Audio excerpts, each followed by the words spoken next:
Putin ने बहुत तारीफ करी है प्राइम मिनिस्टर मोदी की, बोला है कि he wants to emulate make in India, यानी कि जो इंडिया कर रहा है एमुलेट, यानी कि मैं उस नक्शे कदम पे चलना चाहता हूं, वैसी चीजें करना चाहता हूं। Our friends in India and our big friend Prime Minister Narendra Modi launched the Make in India initiative several years ago.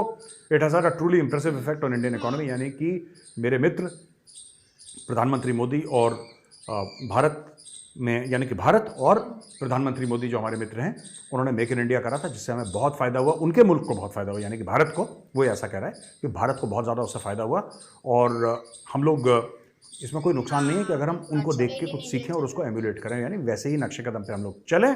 अगर हमने ये नहीं करा और हमारे दोस्तों ने भी करा है, तो दोस्तों से सीखने में कोई हर्ज नहीं है, और हमें सीखना चाहिए भारत से। ये कह रहे हैं कि opportunities for Russian companies due to the west sanctions policies and need for Moscow to offer support tools to help our companies market the products more efficiently. Basically क्या है कि इन्होंने बोला है, ये बेसिकली क्या है कि इंडिया एक्सपोर्ट करना चाहता है रशियन माल नेट, तो आप नेटवर्क करिए इंडियन कंपनीज के साथ। और बोला है कि crediting the Indian leadership for creating an effective model to develop local manufacturing capabilities and woo foreign investors. तो बेसिकली बोला है कि जो भारतीय गवर्नमेंट है और भारतीय कंपनीज हैं, उन्होंने लोकल मैन्युफैक्चरिंग शुरू कर दी है, और बाहर वाले लोग वापस इंडिया में इन्वेस्ट कर रहे हैं, और रशिया को यहाँ से सीखने की आवश्यकता है। दोस्तों, आज की आखिरी खबर बड़ी इंटरेस्टिंग है। इजराइल की स्पाई एजेंसी है मोसाद, आपने नाम सुना होगा, उसने बोला है कि पाकिस्तान आईएसआई विदेश में जो अमीर यहूदी हैं, जूज हैं, उनको मार रही है आईएसआई। इसमें बोला है कि attack Israeli businesses in Cyprus. ये वीडियो फुटेज उन्होंने रिलीज करा है। ये वीडियो फुटेज में ये दिखाया गया कि पाकिस्तान की स्पाई एजेंसी आईएसआई किस तरीके से यहूदियों को और बाकी इजरायलियों को मार रही है।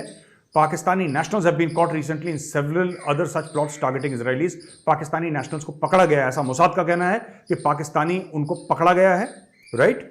और इसके अलावा उन्होंने बोला है कि in counter-terrorist operation on Iranian soil, the Mossad apprehended the head of the cell, Yusuf Shahbazi Abbas Lilu.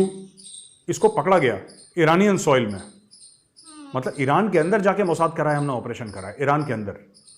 ईरानियों को तो गले के नीचे नहीं उतरेगी ये बात कि यहाँ पे यहूदी कैसे आ गए। भाई, इसने डिटेल कन्फेशन दिया है ये यूसुफ शहबाजी अब्बास लीलू ने ये बोला है कि अब्बास लीलू इलू बोला है इसने।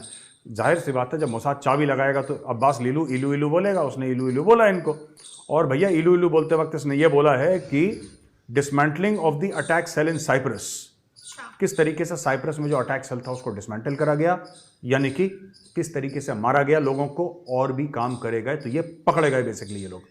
और ये इजराइल की एजेंसी मोसाद ने करा। अब अब्बास लीलू ने फिर बताया कि detailed instructions and weapons from senior Iranian revolutionary guards personal in Iran, इसको मिले अब्बास लीलू को, ईरानियों से इसको मिले हैं, ठीक है।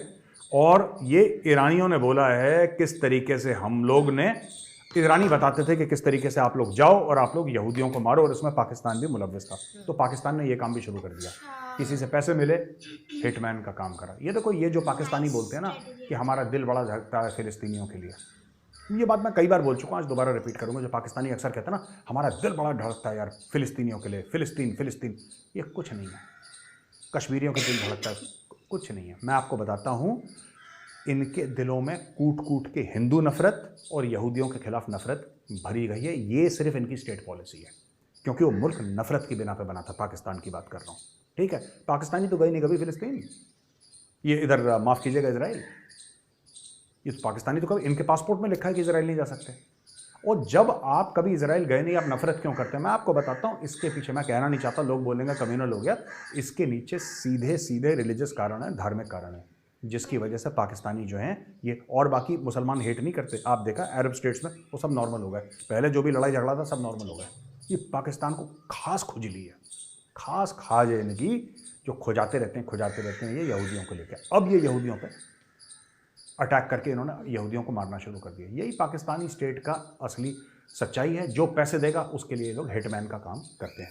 तो दोस्तों, यहाँ पे मेरा ये वीडियो खत्म होता है और अब आते हैं हम सबसे इंपॉर्टेंट सेक्शन पे, आस्क मेजर। पहला सवाल है मोहित शर्मा जी का, ये कहते हैं जय हिंद सर। जय हिंद Mohit ji. As we have seen this Russia Ukraine war, how drones overpower tanks in battlefield, and with the rapid advancement of technology of UAVs, do you think that tanks will become obsolete in the area of modern warfare? And should our focus be more on drones and less on tanks?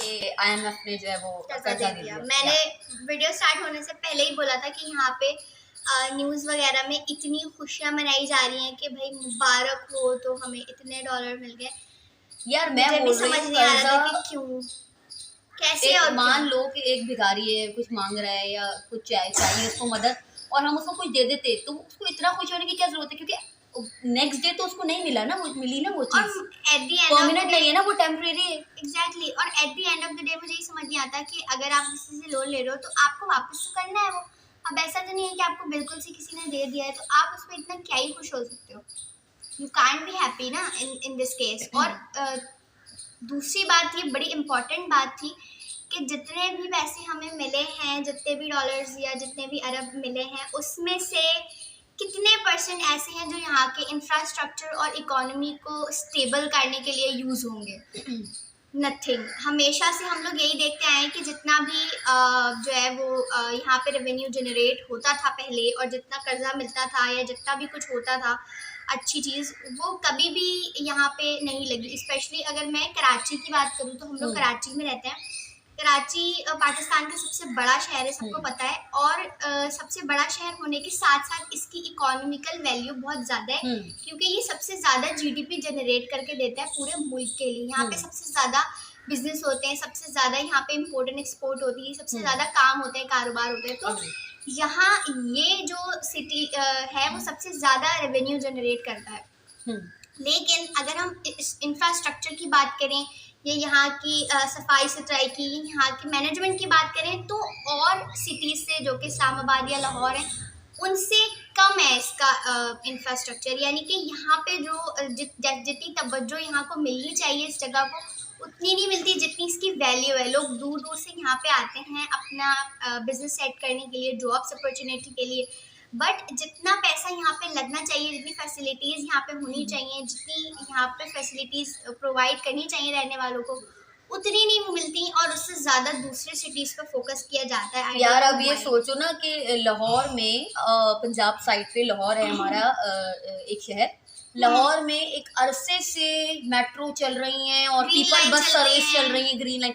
हमारे यहाँ अब जाके इस साल कराची में, इस साल जहाँ पूरी दुनिया में अलग बसेस आई हैं, या इस साल कराची में जाकर लोगों को जो है इस तरह की सहूलत मिल रही है। लेकिन लाहौर में और इन जगहों पे ये काफी टाइम से चल रहा है। और लाहौर में और इस्लामाबाद में इतनी ज्यादा ग्रीनरी और क्लीनलीनेस है जितनी यहाँ पे हम सोच नहीं सकते कि होगी। यहाँ पे बहुत ज्यादा गंदगी है, जबकि सबसे ज्यादा इम्पोर्टेंस इस शहर को मिलनी चाहिए, बट नहीं मिलती। और दूसरी बात ये कि अब इनको मिल गया कर्जा, जब हमें वो एक बात है ना कि अगर मुझे जो है वो आज एक्स्ट्रा मनी मिल गई है, तो अब मुझे वो छलने के बजाय ये सोचना चाहिए कि इसको किस तरह मैं यूटिलाइज करके अगले महीने सेव कर सकती हूँ। But the point is that कि ये जो मिला है ये टेक्निकली हमें नहीं मिला है, ये उनको मिला है, और वो किस तरह इसको यूटिलाइज करेंगे वो उन पे डिपेंड करता है। अकॉर्डिंग टू दिस वीडियो वो लोग अपना ही कुछ करेंगे, मतलब आप आपस में बांट लेंगे। They will never show these things to Pakistani people. Pakistan में पैदा होने वाला हर बच्चा जो पैदा हो रहा है वो अरबों का कर्जदार है, पैदाइश के साथ। हाँ एग्जैक्टली। और उसके अलावा भी अगर इनसे, जैसे कि इन्होंने बोला कि इनसे जब कोई प्लान पूछता है तो इनके पास कोई प्लान नहीं होता, क्योंकि उनको पता है कि जो भी उनको मिलना है वो आपस में बांट लेंगे और उसमें से इतना सा भी वो नहीं लगाएंगे। और अगर वो लगाते भी हैं तो आई थिंक थोड़ा बहुत आवाम को खुश करने के लिए, दिखाने के लिए इन्होंने कोई चीज़ कर देनी है, और उसके बाद चलाई है भी। हाँ, और उसके बाद जो है ना ज़्यादातर जो इनका जो कर्जा है ये, और हमारी आवाम ऐसी है कि इनके लिए थोड़ा भी कर दो तो दे बिकम वेरी हैप्पी। क्यों? क्योंकि जिसको कुछ नहीं दिया कभी, अगर उसको थोड़ा भी दे दो तो वो खुश हो जाता है। Because most of the people in Pakistan, यहाँ पे जो बेसिक नेसेसिटीज हैं वो भी नहीं मिलती हैं। बेसिक नेसेसिटीज जो कि हर सिटीजन का राइट है, वो भी अगेन सबके लिए नहीं है, बोल रहे हैं हम।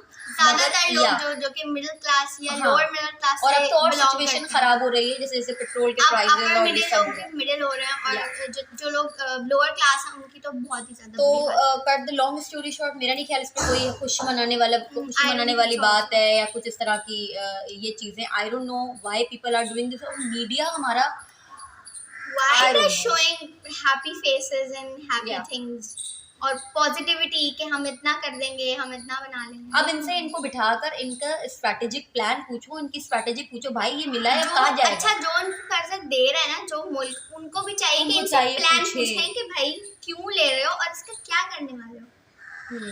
ठीक है, तो I think so. Let's see. So yeah, this video was so good और काफ़ी जो है वो एंटरटेन होते हैं हम हमेशा ही। इसी तरह की अगर किसी वीडियो पे हमारा रिएक्शन देखना चाहते हैं तो हमें आप जो है वो सजेशन भी दे सकते हैं अपनी वीडियो लिंक के साथ, और हम जो है उसके ऊपर रिएक्ट करेंगे। इसी के साथ मिलेंगे नेक्स्ट वीडियो में, तब तक के लिए अल्लाह हाफ़िज़।